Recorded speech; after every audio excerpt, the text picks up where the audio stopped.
प्रिय मित्रों, हर घर पाठशाला में आज मैं आपका दोस्त दिनेश सहगल, प्रवक्ता हिंदी, राजकीय वरिष्ठ माध्यमिक पाठशाला लोहारली, जिला हमीरपुर से कक्षा 12वीं की पाठ्यपुस्तक अंतराल भाग 2 के प्रथम पाठ सूरदास की झोंपड़ी के प्रश्न अभ्यास के साथ उपस्थित हुआ हूं। प्रिय बच्चों, हमने पिछली कक्षा में डी.आर. शर्मा के माध्यम से सूरदास की झोंपड़ी के बारे में काफी डिटेल में जाना है कि सूरदास की झोंपड़ी प्रेमचंद के उपन्यास रंगभूमि का एक अंश है और दृष्टिहीन व्यक्ति किस तरह से अपनी लाचार जीवन को व्यतीत करता है, कैसी परिस्थितियों का उसे सामना करना पड़ता है, ये सारी चीजें जो हैं वो सूरदास की झोंपड़ी में बताई गई हैं। सूरदास की झोंपड़ी पाठ की व्याख्या हमने माननीय डी.आर. शर्मा के द्वारा पिछली कक्षा में जान ली है। अब हम इस कक्षा में सूरदास की झोंपड़ी से संबंधित प्रश्न अभ्यास पर चर्चा करेंगे। लेकिन जब मैं इन प्रश्नों के उत्तर लिखने का प्रयास कर रहा था तो मानक फॉन्ट सही ढंग के उपलब्ध ना हो पाने की वजह से बहुत सी वर्तनी की गलतियां रह गई हैं, जिसके लिए मैं आप सबसे माफी चाहूंगा।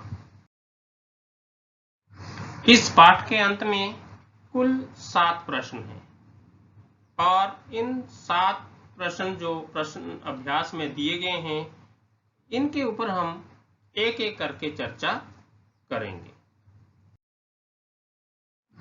पहला प्रश्न है, चूल्हा ठंडा किया होता तो दुश्मनों का कलेजा कैसे ठंडा होता? नायक राम के इस कथन में निहित भाव को स्पष्ट कीजिए। इसका उत्तर कुछ इस प्रकार रहेगा। मुंशी प्रेमचंद द्वारा लिखित रंगभूमि उपन्यास के इस अंश में हम देखते हैं कि अंधे भिखारी सूरदास की झोंपड़ी में आग लगी हुई है और बहुत सारे लोग जो है वो उस आग को बुझाने का प्रयास कर रहे हैं, परंतु घास फूस की बनी हुई इस झोंपड़ी में लगी हुई आग बुझने का नाम ही नहीं लेती है और पूरी झोंपड़ी जलकर राख हो जाती है। अब सारे लोग इकट्ठे होकर के इस बात के ऊपर चर्चा करना शुरू कर देते हैं कि आग कैसे लगी हो। तो इस पर सबसे पहले जगधर कहता है कि शायद सूरदास खाना बनाने के बाद चूल्हे की आग बुझाना भूल गया होगा। इस पर व्यंग्यात्मक तरीके से पंडा नायक राम बोलता है कि यदि सूरदास ने चूल्हा ठंडा कर दिया होता तो उनके दुश्मनों को उसकी झोंपड़ी जलती हुई देखकर आनंद कैसे आता। नायक राम के इस कथन के पीछे का भाव लगता है यह है कि नायक राम को शक है कि आग जगधर ने ही लगाई है। भैरों और जगधर दोनों मित्र थे। एक बार भैरों जब अपनी पत्नी को पीट रहा था तो सूरदास ने उसको अपनी झोंपड़ी में शरण दी थी। शायद जगधर भैरों की पत्नी सुभागी को चाहता हो, इसलिए वह सूरदास से शत्रुता रखता हो और उसी शत्रुतावश उसकी झोंपड़ी में आग लगा दी हो।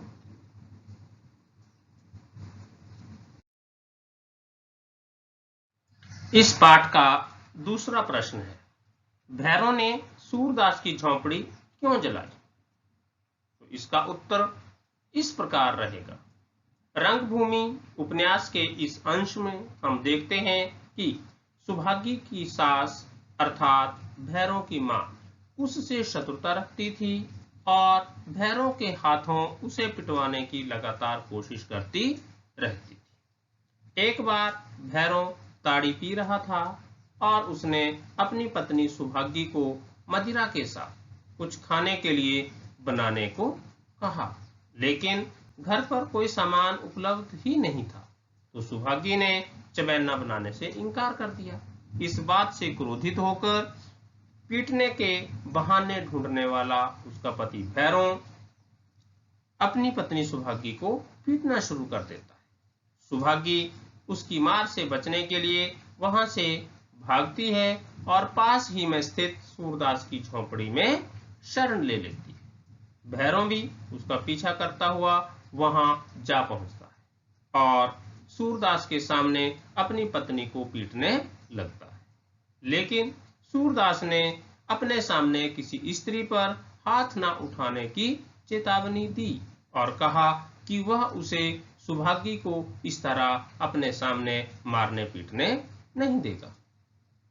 भैरव लौट गया, लेकिन भैरव ने सूरदास के प्रति शत्रुता की गांठ बांध ली, क्योंकि उसे लगा कि सूरदास ने उसकी पत्नी को बचाकर उसे बहकाने का प्रयास किया है, या उसे ये भी शक हुआ कि कहीं दोनों के बीच कोई नाजायज संबंध तो नहीं है, तभी सुभागी जो है वो उसकी झोंपड़ी में ही गई हो। इसी बात का बदला लेने के लिए भैरव ने न केवल सूरदास की झोंपड़ी जलाई, बल्कि उसकी जीवन भर की कमाई हुई जमा पूंजी, जो लगभग चांदी के 550 सिक्के के रूप में वहां रखी हुई थी, उसको भी चुरा लिया। तीसरा प्रश्न है, यह फूस की राख नहीं, उसकी अभिलाषाओं की राख थी। संदर्भ सहित विवेचन कीजिए। इसका उत्तर कुछ इस तरह से बन सकता है। मुंशी प्रेमचंद द्वारा लिखित उपन्यास रंगभूमि में भैरव भिखारी सूरदास की झोंपड़ी जला देता है।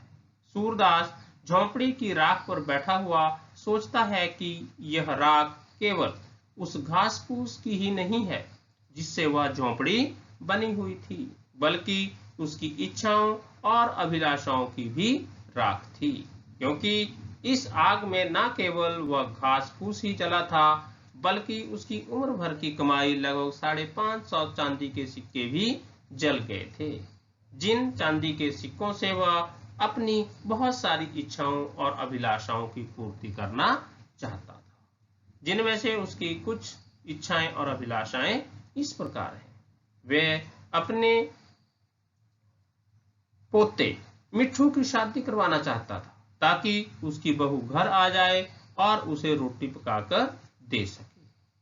उसी तरह वह अपने गांव के आसपास के लोगों को पीने के लिए पानी का एक कुआं भी खुदवाना चाहता था, ताकि सभी को पीने की पानी की समस्या से निजात मिल सके। इसी के साथ वह गया जाकर अपने पूर्वजों का श्राद्ध भी करना चाहता था, लेकिन जैसे ही झोंपड़ी जलने के साथ उसके पैसे भी खो गए, तो उसकी ये सारी इच्छाएं और अभिलाषाएं भी खाक हो गईं।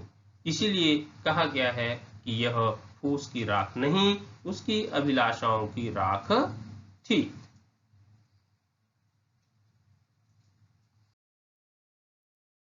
प्रश्न नंबर 4 इस प्रकार है, जगधर के मन में किस तरह का ईर्ष्या भाव जगा और क्यों?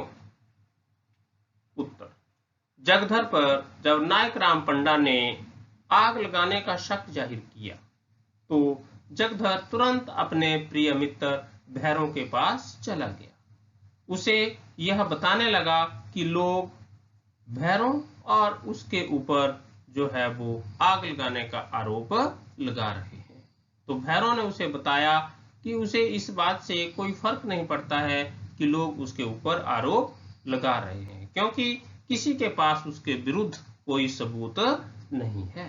लेकिन साथ में यह भी बताता है कि उसने ही सूरदास की झोंपड़ी में आग लगाई है और वहां से लगभग 550 चांदी के सिक्के भी चुराए हैं।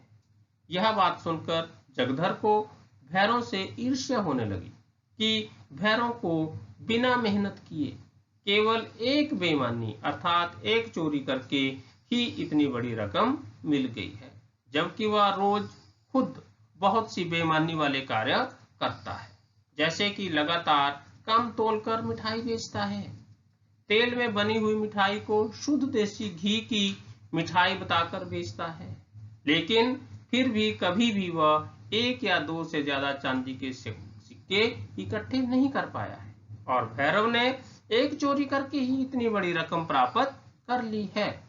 इसी का ईर्ष्या भाव जगधर के मन में जगा और वह भैरव को उस रकम को लौटाने की बात भी करता है, परंतु वह बात भी किसी परोपकार की भावना से नहीं बल्कि ईर्ष्या की भावना से ही करता है। पांचवा प्रश्न है, सूरदास जगधर से अपनी आर्थिक हानि को गुप्त क्यों रखना चाहता था? इसका उत्तर, सूरदास अपने रुपयों के खो जाने की बात को जगधर से निम्नलिखित कारणों से छुपाना चाहता था। पहला कारण, सूरदास मानता था कि भिखारी के लिए गरीब होना तो स्वाभाविक है, परंतु इतना पैसे वाला होना लज्जाजनक बात है। और दूसरा कारण, यदि लोगों को उसके पास इतने पैसे होने की बात का पता चलता तो लोग उसे भीख देना छोड़ देते, जिसकी वजह से आगे चलकर उसके पास पैसे एकत्रित होने की संभावना समाप्त हो जाती। और तीसरा, यदि लोगों को उसके पास पैसे होने की बात का पता चलता तो लोग विश्वास ही नहीं करते कि उसने भीख मांगकर इतने पैसे इकट्ठे किए होंगे, लेकिन वे उसके ऊपर शक करते कि उसने अवश्य ही कोई गलत कार्य करके इतने पैसे एकत्रित किए। और चौथा कारण, सूरदास के अनुसार भिखारी के लिए धन संग्रह करना उचित बात ही नहीं थी, इसीलिए वह अपनी आर्थिक हानि को जगधर से छुपाना चाहता था। प्रश्न नंबर 6, सूरदास उठ खड़ा हुआ और विजय गर्व की तरंग में राख के ढेर को दोनों हाथों से उड़ाने लगा। इस कथन के संदर्भ में सूरदास की मनोदशा का वर्णन कीजिए। इसका उत्तर, झोंपड़ी के जल जाने और एकत्रित की हुई पूंजी के चोरी हो जाने पर सूरदास बहुत ज्यादा दुखी होकर रोने लगा। उसे अपना जीवन व्यर्थ प्रतीत होने लगा। वह निराशा, ग्लानि, शोक और चिंता के अथाह सागर में डूब रहा था कि अचानक उसने अपने पौत्र मिठुआ के रोने की आवाज सुनी। मिठुआ और उसका हम उम्र मित्र घीसू खेलते खेलते लड़ पड़े थे और मिठुआ रोने लगा था।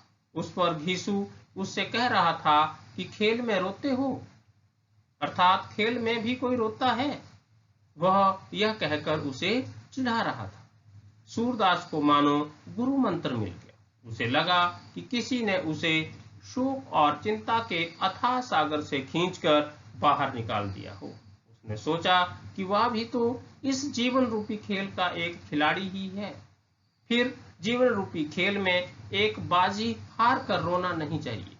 हार कर रोने वाले खिलाड़ी को सभी लोग चिढ़ाते हैं और उसका मजाक उड़ाते हैं। उसने निर्णय लिया कि वह बार बार खेलेगा, चाहे हार मिले या जीत, पर वह तब तक खेलता रहेगा जब तक कि उसे जीत नहीं मिल जाती।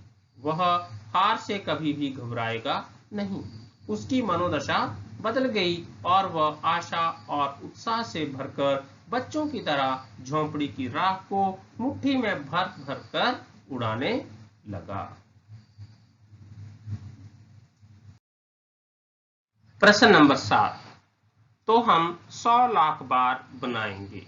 इस कथन के संदर्भ में सूरदास के चरित्र का विवेचन कीजिए। उत्तर, सूरदास का पोता मिठुआ नन्हा बालक था। झोंपड़ी के जल जाने पर जब वह सूरदास से पूछता है कि वे अब क्या करेंगे, कहाँ रहेंगे, क्योंकि उनके रहने वाली झोंपड़ी तो जल चुकी है, तो सूरदास, जिसकी मनोदशा अभी अभी बदल गई थी और वह उत्साह और आशा से भर चुका था, कहता है कि वह दोबारा झोंपड़ी बनाएंगे। मिठुआ के यह पूछने पर कि यदि किसी ने उनकी झोंपड़ी दोबारा जला दी तो उसने कहा, तीसरी बार बनाएंगे। मिठुआ बालक है और बालकों को संख्या से बहुत अधिक लगाव रहता है, इसलिए वह संख्यात्मक प्रश्नों को बड़े चाव से आगे बढ़ाते रहते हैं। इसलिए वह कहता है कि उनकी झोंपड़ी कोई 1000 लाख बार जला दे तो क्या करेंगे? तो सूरदास उत्तर देता है कि वह 1000 लाख बार दोबारा झोंपड़ी बना लेंगे। सूरदास के इस कथन से सूरदास के दृढ़ निश्चय, खेल भावना, धैर्य और शांति प्रियता का पता चलता है। वह किसी के द्वारा नुकसान कर दिए जाने पर उस शत्रु को मारने या उससे बदला लेने की बात नहीं करता, बल्कि शांतिपूर्ण तरीकों से उसे दोबारा पराजित करने का प्रण लेता है।